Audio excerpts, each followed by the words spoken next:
দেখতে দেখতে ৫৪টি বছর পার হয়ে গেল, কিন্তু এখনো পর্যন্ত রহস্যের কোনো সমাধান তো দূরের কথা, রহস্যের কোনো কুলি খুঁজে পাওয়া গেল না। তদন্তকারীদের কথায় হাওয়ায় হারিয়ে গেল মানুষটি। মার্কিন যুক্তরাষ্ট্রের ইতিহাসে এটি একমাত্র একটি ভয়ঙ্কর অমীমাংসিত বিমান ছিনতাইয়ের ঘটনা। ছিনতাইকারীর আসল নাম এখনও পর্যন্ত জানতে পারেনি তাবড় তাবড় গোয়েন্দারা। তবে পুলিশের খাতায় কলমে সেই রহস্যময় ছিনতাইকারী ডিবি কুপার নামে পরিচিত। বাস্তবতা মাঝে মাঝে ফিকশনকে হার মানিয়ে দেয়।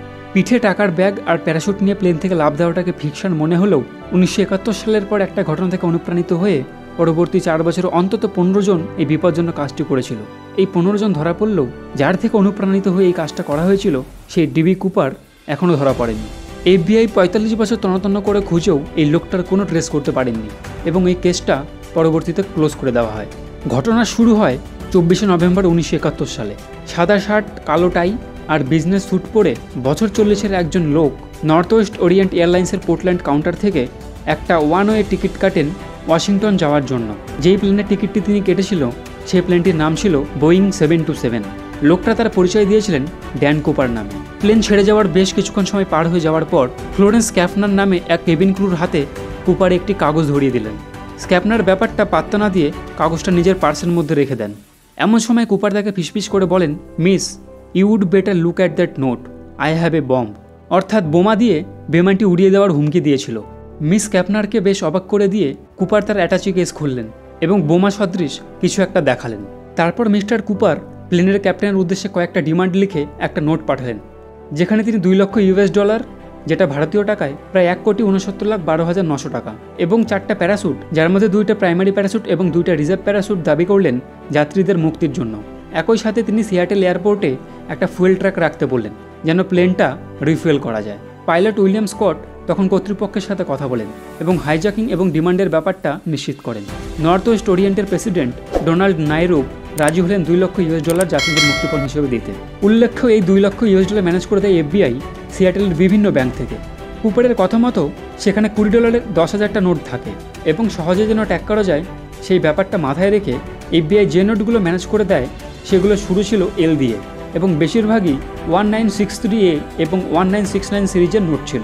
প্লেন সিয়াটেলে ল্যান্ড করার পর কুপার শুধুমাত্র ৩৬ জন যাত্রীকে মুক্তি দেন $2,০০,০০০ এবং 4টা প্যারাশুটের বিনিময়ে। যাত্রীদের সিয়াটেল এয়ারপোর্টে নামিয়ে দিয়ে কুপারের কথা মতো প্লেন উড়ে চলল মেক্সিকো সিটির উদ্দেশ্যে। সিয়াটেল এবং রেনোর মাঝামাঝি কোনো একটা জায়গায় তখন রাত 8টার কয়েক মিনিট পরেই প্লেনের পেছন সাইড থেকে একটা প্যারাশুট এবং মুক্তিপণের টাকা নিয়ে লাফ দেন ডিবি কুপার। লাফ দেওয়ার আগে তিনি তার কালো টাই প্লেনে খুলে রাখেন। পরের দিন মিলিটারি হেলিকপ্টার ড্যান কুপারের সম্ভাব্য লাফ দেওয়ার স্থানে এসে পৌঁছায়। সৈন্যরা একই সাথে হেলিকপ্টার এবং পায়ে হেঁটে আশেপাশে সব এলাকার সার্চ করে, কিন্তু ড্যান কুপার, প্যারাশুট কিংবা টাকা কোনোটারই আর কোনো অস্তিত্ব খুঁজে পাওয়া যায় না। পরবর্তী 5 বছরে প্রায় 800 জনকে আটক করা হয় ড্যান কুপার সন্দেহে, কিন্তু শেষ পর্যন্ত সবাইকে ছেড়ে দিতে বাধ্য হয় FBI, কারণ তারা প্রত্যক্ষদর্শীদের বর্ণনা অনুযায়ী কেউই ড্যান কুপার ছিল না। FBI পরবর্তীতে মুক্তিপণের ডলারের সিরিয়াল নাম্বার জনগণের কাছে উন্মুক্ত করে দেয় এবং এই সিরিয়ালের ডলার এবং এই তথ্যের বিনিময়ে বেশ বড়সড় পুরস্কারের অফার দেয়।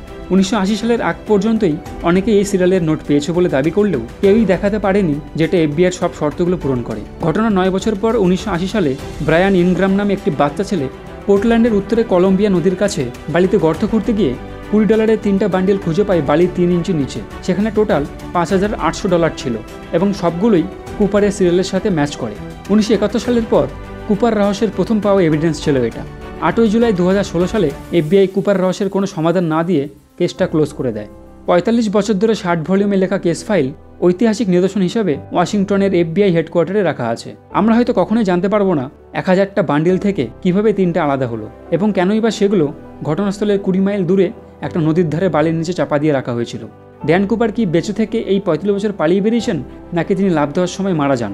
FBI ধারণা করে লাফ দেওয়ার সময় কুপার সম্ভবত মারা যায়, যদিও কুপারে প্যারাশুট কিংবা লাশ কিছুই পাওয়া যায়নি। অভিজ্ঞতার মতে কমপক্ষে 6-7 বার ডাইভের অভিজ্ঞতা থাকলে মারা যাওয়ার কথা না কুপারের। লোকাল পেপার এবং মিডিয়ার কল্যাণে ড্যান কুপার নামটা কিভাবে যেন ডিবি কুপার হয়ে যায়। তো বন্ধুরা, এই ছিল সেই প্লেনের রহস্য, যেটি কিনা ডিবি কুপার নামক এই ব্যক্তিটি মাঝাকাছে সেই প্লেনটিকে হাইজ্যাক করেছিল। তো ভিডিওটা তোমাদের কেমন লাগলো তোমরা সবাই কমেন্ট করে জানিও এবং অন্যদের সাথেও শেয়ার করে অন্যদেরকেও জানার সুযোগ করে দিও। ভিডিওটি ভালো লেগে থাকলে আমার এই ভিডিওটিতে একটি লাইক করে আমার চ্যানেলটিকে সাবস্ক্রাইব করে দিও। দেখা হবে পরবর্তী অন্য কোনো ভিডিওতে। সবাই ভালো থেকো, সুস্থ থেকো, ধন্যবাদ।